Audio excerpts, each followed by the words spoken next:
Husband episode 7। दोस्तों, अब तक हमने देखा जियोक और जीवोन दोनों को ही बीटीएस सॉन्ग की वजह से एक दूसरे का सच पता चल जाता है। आगे जियोक जीवोन से पूछता है, तुमने कहा कि मीनान को सुमिन के साथ शादी करनी होगी, पर जीवोन कहती है हाँ, अगर ऐसा नहीं हुआ तो मीनान की मुझसे शादी हो जाएगी और आगे जाकर मैं कैंसर से बीमार हो जाऊंगी। मेरी पीठ पीछे मेरी बेस्ट फ्रेंड सुमिन और मीनान दोनों मुझ पर चीट करेंगे। आखिर में वो दोनों मुझे मार देंगे। यानी कि अगर मैंने अपनी फेथ चेंज नहीं की तो जो पहले हुआ था वो होकर रहेगा। क्या तुम्हें इसके बारे में नहीं पता? पर जियो कहता है, मुझे नहीं पता, शायद मैंने ज्यादा कुछ चेंज नहीं किया सिवाय उस रियूनियन पार्टी के।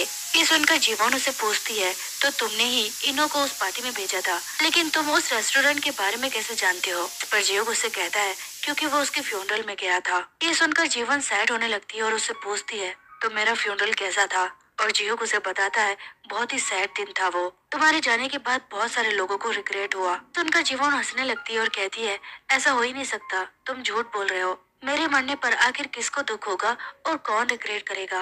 मैं इस बात को मान ही नहीं सकती। आगे जियो उससे कहता है, हमें बहुत सारी लंबी बातें करनी है, कहीं हम जाकर बैठकर बात करते हैं। और इसके लिए जीवन हाँ कर देती है। के बाद जियो जीवन को अपने घर पर ले आता है। जीवन जैसे ही अंदर आती है तो उसका कैट उसके पास आने लगता है, लेकिन जियो उसे उठा लेता है और कहता है, इसे दूसरे लोग पसंद नहीं है।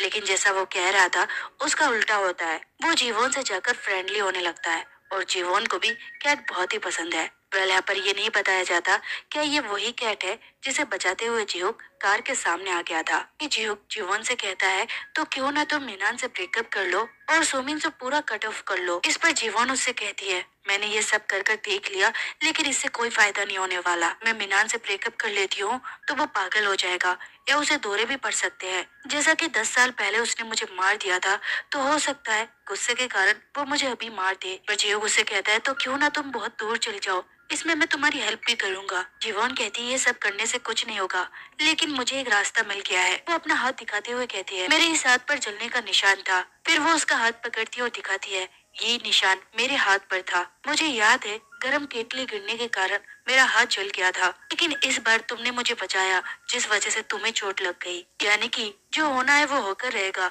लेकिन मैं अपनी फेथ को चेंज कर सकती हूँ। सुनकर जियो को बड़ा शौक लगता है और कहता है, यानी कि चोट के बदले चोट लगेगी और शादी के बदले शादी होगी। कि इसका मतलब साफ है कि मौत के बदले भी मौत जरूर होगी। फ्लैशबैक में देखते हैं, फ्यूनरल के खत्म होने पर जियो जब वहाँ से बाहर आ रहा था तब वो बहुत ही सैड था और उसे ऐसा फील हो रहा था जैसे कि उसका सब कुछ खत्म हो चुका है। आगे जब वो घर जाने के लिए अपनी गाड़ी में बैठता है तो उसकी गाड़ी भी स्टार्ट नहीं होती और वो परेशान होकर बारिश में ही भीगने लगता है। लेकिन तभी सामने से वही टैक्सी आती है जिसके अंदर जीवन के फादर थे। वो जियो को लिफ्ट देता है और उसे देखकर वो उसे पूछता है, कर ऐसा लग रहा है जैसे तुमने अपनी बहुत ही कीमती चीज खो दी हो। इस पर जियो भी उनसे कहता है, हाँ, कुछ ऐसा ही हुआ है। मैंने अपना वक्त, चांस, मौका सब कुछ गवा दिया है और अब तो बहुत ही देर हो गई है। उसके जाने के बाद मुझे फील हुआ मैं तो बस अपनी लाइफ काट रहा था और अब मुझे अपने आप पर बहुत ही रिग्रेट फील हो रहा है कि तब मैंने अपना चांस क्यों गवा दिया। अगर मैं अपना चांस नहीं गवाता तो शायद रिजल्ट आज कुछ और होता। सुनकर जीवन के फादर उसे कहते हैं, अगर मान लो तुम्हें फिर से एक चांस मिले तो तुम क्या करोगे? इस पर जियो कहता है, ये इम्पॉसिबल है, अब मुझे कोई चांस नहीं मिलेगा। फिर से उसे कहते हैं, पर फिर भी मान लो अगर तुम्हें चांस मिलता है तो तुम क्या करोगे? क्या तुम सेकंड चांस में वो सब कुछ हासिल कर पाओगे? इसके लिए तुम अभी रिग्रेट फील कर रहे हो? जियो सोचता है और कहता है, वैसे तो ये इम्पॉसिबल है, लेकिन अगर मुझे सेकंड चांस मिलता है तो मैं उसे प्रोटेक्ट करूंगा। उस हर एक चांस को खींच लाऊंगा जो मैंने गवा दिया। इस तरह मैं उसका साथ देता। पहला प्रेजेंट में जीवन जियुक से पूछ रही थी, आगे तुम्हारे साथ क्या हुआ था? मुझे तो लगा था मैं मर गई, लेकिन जब मैं जागी तो मैं 2013 में थी। जियो कहता है, मेरे साथ भी ऐसा ही हुआ था। मुझे नींद आई और मैं सो गया और जब मैं जागा तो मैं भी 2013 में था। यहाँ पर हम जियो को परेशान होते हुए देखते हैं क्योंकि हकीकत में तो उसका एक्सीडेंट हुआ था। जीवन के लॉजिक के हिसाब से अगर उसने भी अपनी फेथ चेंज नहीं की तो वो भी मर जाएगा, लेकिन जियो ये बात जीवन को नहीं पता था। कल अगले मॉर्निंग हम मिस यांग को ऑफिस में आते हुए देखते हैं जहाँ पर चारों तरफ सभी मिल किट के प्रोजेक्ट के बारे में ही बात कर रहे थे कि इतना मैसिव और क्लैश होने के बाद ये प्रोजेक्ट दूसरी टीम को मिल जाएगी। और मिस यांग ये सुनकर अफसोस कर रही थी क्योंकि वैसे भी ये प्रोजेक्ट तो जीवन का था, पर फिर भी उसे ये प्रोजेक्ट मिला, लेकिन अब ये प्रोजेक्ट भी उसे छीन सकता है। आगे यहाँ पर हम मिस्टर ली को आते हुए देखते हैं और वो डायरेक्ट मिस यांग के आगे से निकल जाते हैं। पास्ट का एक छोटा सा सीन देखते हैं। पर मिस्टर ली मिस यांग से कह रहे थे, मुझे तुम जैसे लोग पसंद नहीं, वेल इसके आगे क्या हुआ था ये हमें आगे ही पता चलेगा। मिस्टर ली की कंपनी में आते ही भूचाल मच जाता है, क्योंकि अब वो यहाँ के नए एचआर है और वो ही मेल किट प्रोजेक्ट को इन्वेस्टिगेट भी करने वाले हैं। वहीं दूसरी तरफ हम जियो को अभी भी घर पर सोते हुए देखते हैं। उसके पास योन का कॉल आता है और कॉल को उठाते ही हम जियो को सीरियस होते हुए कंपनी में आते हुए देखते हैं। वो डायरेक्ट आकर मिस्टर ली से मिलता है और यहाँ पर पता चलता है कि मिस्टर ली कोई और नहीं बल्कि जियो का स्टेप ब्रदर है। देखने से लगता है कि इन दोनों में बिल्कुल बनती भी नहीं है। आगे हम इन दोनों को अकेले में बात करते हुए देखते हैं, जहाँ पर जियो उससे कहता है तो तुम्हारा ट्रांसफर एचआर में हो गया है। ली उससे कहता है हाँ, मुझे सैलरी मिलती है, मुझे जो कहा जाता है मैं वही करता हूँ और मुझे यहाँ पर चेयरमैन ने भेजा है।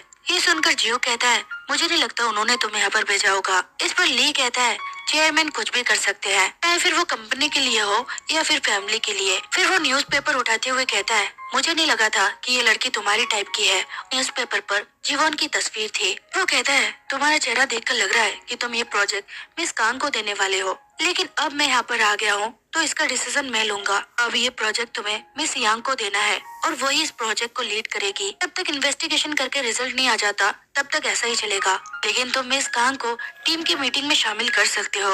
ये लड़की दिखने में बहुत ही हम्बल लगती है, तो मुझे नहीं लगता ये सभी लोगों को इन्फ्लुएंस कर पाएगी। ये सुनकर जो को गुस्सा तो बहुत ही आ रहा था, वो यहाँ से जाने लगता है।